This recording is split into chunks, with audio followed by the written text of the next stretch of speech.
1 Million Rising Cameroon and Humanity at Heart International, two organizations that have the interest of the woman folk at heart.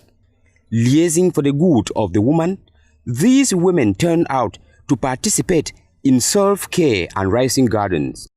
Self-care tying with the month of January, during which the world raises awareness on ways to prevent cervical cancer, a disease that affects the most important part of a woman, that which gives her her womanness and ought to be protected jealously.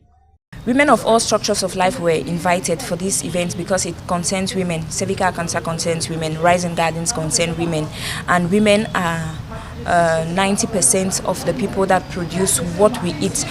Reason why these organizations decided to address the situation by drilling these women to adjust their ways of life through what they eat.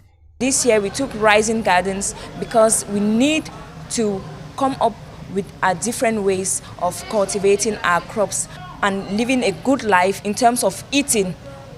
We know what we eat and where it comes from.